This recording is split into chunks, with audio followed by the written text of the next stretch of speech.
Saviez-vous que 98% des personnes de plus de 60 ans échouent à ces 7 tests physiques simples? Ne vous inquiétez pas, nous sommes là pour vous aider à améliorer votre condition physique. Avec l'âge, la mobilité, la force et l'équilibre peuvent diminuer. Mais il est possible de ralentir ce processus et de conserver une bonne qualité de vie. Nous avons conçu cette série de tests pour évaluer vos capacités. Découvrez comment rester en forme après 60 ans. Le test d'équilibre sur une jambe est simple en apparence. Tenez-vous debout, les pieds joints, et levez une jambe à 90 degrés. Tenez cette position pendant 10 secondes. Facile? Pas tant que ça. Ce test est crucial pour prévenir les chutes. Au-delà de la prévention des chutes, un bon équilibre est également important pour la confiance en soi. Lorsque vous vous sentez stable sur vos jambes, vous êtes plus à l'aise pour bouger, participer à des activités et profiter pleinement de la vie. N'hésitez pas à intégrer des exercices d'équilibre à votre routine quotidienne. Vous pouvez commencer par vous tenir sur une jambe pendant quelques secondes en vous brossant les dents, puis augmenter progressivement la durée.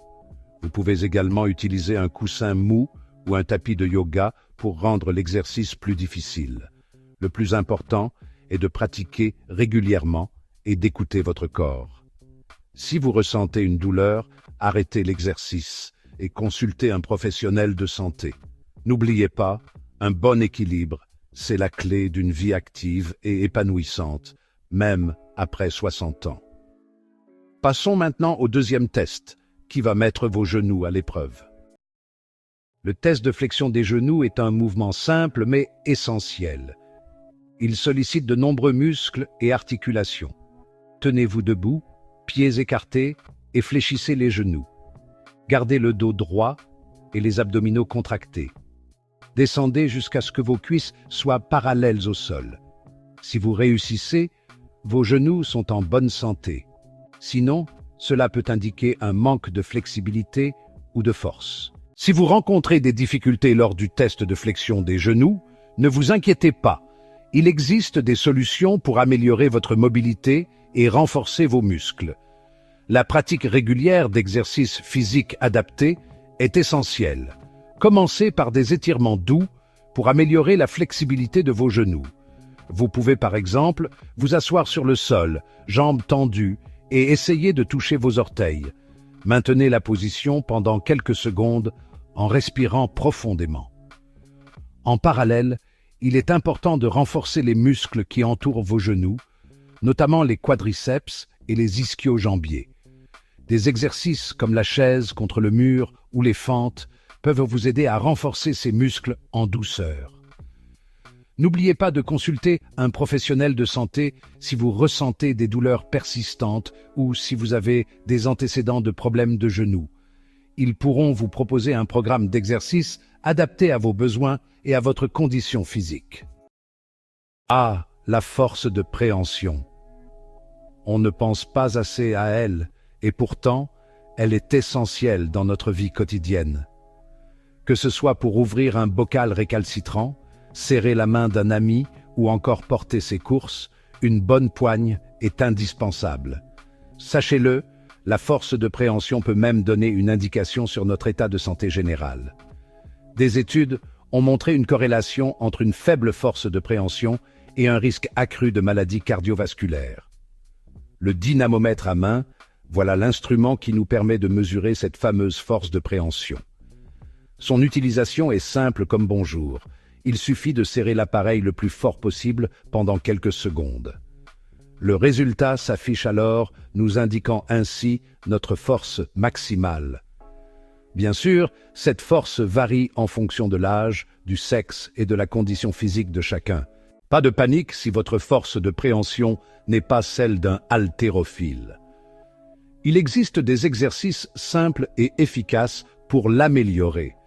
Par exemple, la simple action de serrer une balle anti-stress pendant quelques minutes par jour peut faire des merveilles. D'autres exercices, comme la traction à la barre fixe, sollicitent également les muscles de la main et de l'avant-bras. N'oubliez pas, une bonne force de préhension, c'est aussi une meilleure coordination des mouvements et une plus grande dextérité. Alors, on s'y met dès aujourd'hui? Prenez soin de vos mains, elles vous le rendront au centuple. Et n'hésitez pas à consulter un professionnel de santé pour un suivi personnalisé. Monter et descendre les escaliers, un geste anodin. Pas si sûr. Pour beaucoup d'entre nous, cela peut devenir un véritable défi, surtout avec le temps qui passe. Pourtant, cette activité mobilise de nombreux muscles du corps. Les jambes, bien sûr, mais aussi les fessiers, les abdominaux et même les bras lorsque l'on s'appuie sur la rampe. Au-delà de l'aspect musculaire, monter les escaliers est excellent pour le système cardiovasculaire. Cela permet d'augmenter le rythme cardiaque et d'améliorer l'endurance. C'est aussi un excellent moyen de brûler des calories et de lutter contre la sédentarité. Alors, la prochaine fois que vous hésitez entre l'ascenseur et l'escalier, vous savez ce qu'il vous reste à faire. Bien sûr, si vous souffrez de problèmes de santé particuliers, comme des douleurs articulaires ou des problèmes cardiaques, il est important de consulter votre médecin avant de vous lancer dans une ascension effrénée des escaliers. Il est important d'adapter l'effort à ses capacités et de progresser graduellement. Commencez par monter quelques marches, puis augmentez le nombre au fur et à mesure que vous vous sentez plus à l'aise. N'hésitez pas à faire des pauses si besoin et à utiliser la rampe pour vous aider. L'important est de rester régulier dans la pratique et de ne pas se décourager. Et rappelez-vous, monter les escaliers, c'est bon pour le corps et l'esprit. Gapn. Parlons maintenant de la flexibilité des épaules, une faculté souvent négligée mais pourtant essentielle à notre bien-être.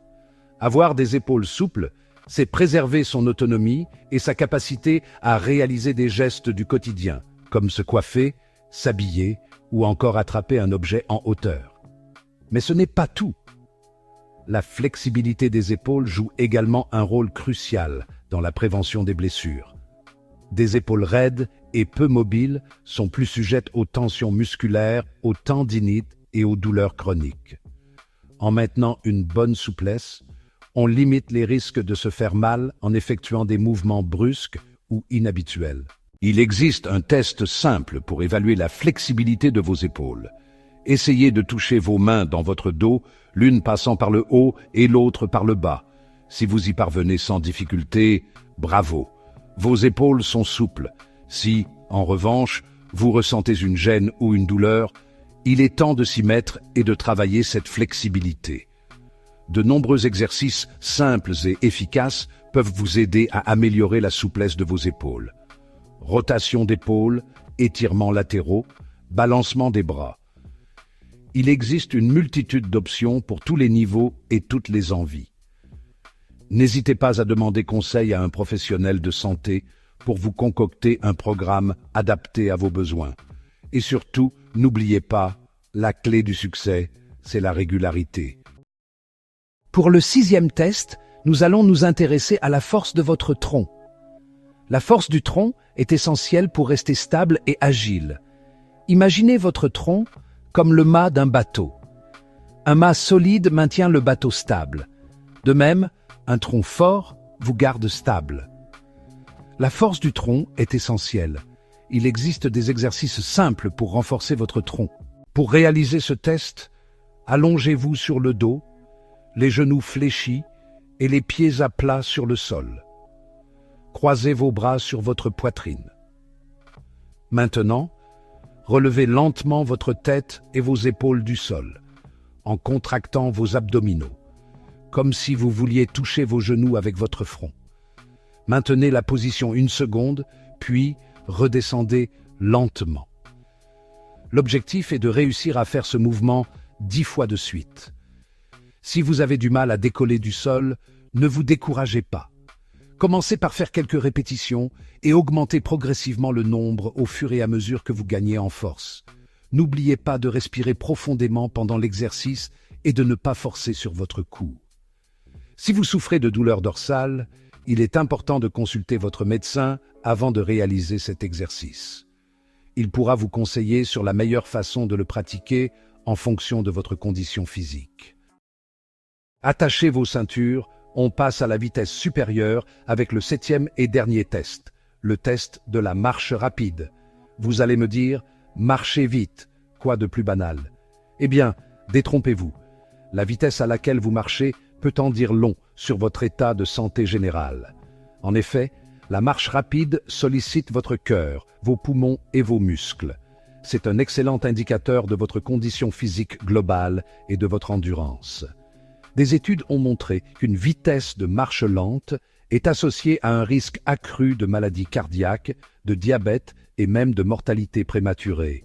Mais pas de panique. Si vous n'êtes pas un marathonien dans l'âme, sachez que chaque pas compte. L'important est de bouger régulièrement et d'augmenter progressivement votre rythme de marche. Vous verrez, les résultats ne se feront pas attendre. Voilà, c'est la fin de nos 7 tests. Alors, comment vous êtes-vous débrouillé? Peu importe vos résultats, rappelez-vous qu'il n'est jamais trop tard pour prendre soin de sa santé. Même si vous avez échoué à certains de ces tests, ne vous découragez pas. Considérez cela comme une opportunité d'apporter des changements positifs à votre mode de vie. Chaque effort compte, même le plus petit. Restez actif, adoptez une alimentation équilibrée et n'hésitez pas à consulter votre médecin pour obtenir des conseils personnalisés. Et surtout, n'oubliez pas de prendre soin de vous, c'est le plus important. Merci d'avoir regardé cette vidéo et n'oubliez pas de vous abonner à la chaîne Docteur Santé pour plus de conseils santé et bien-être.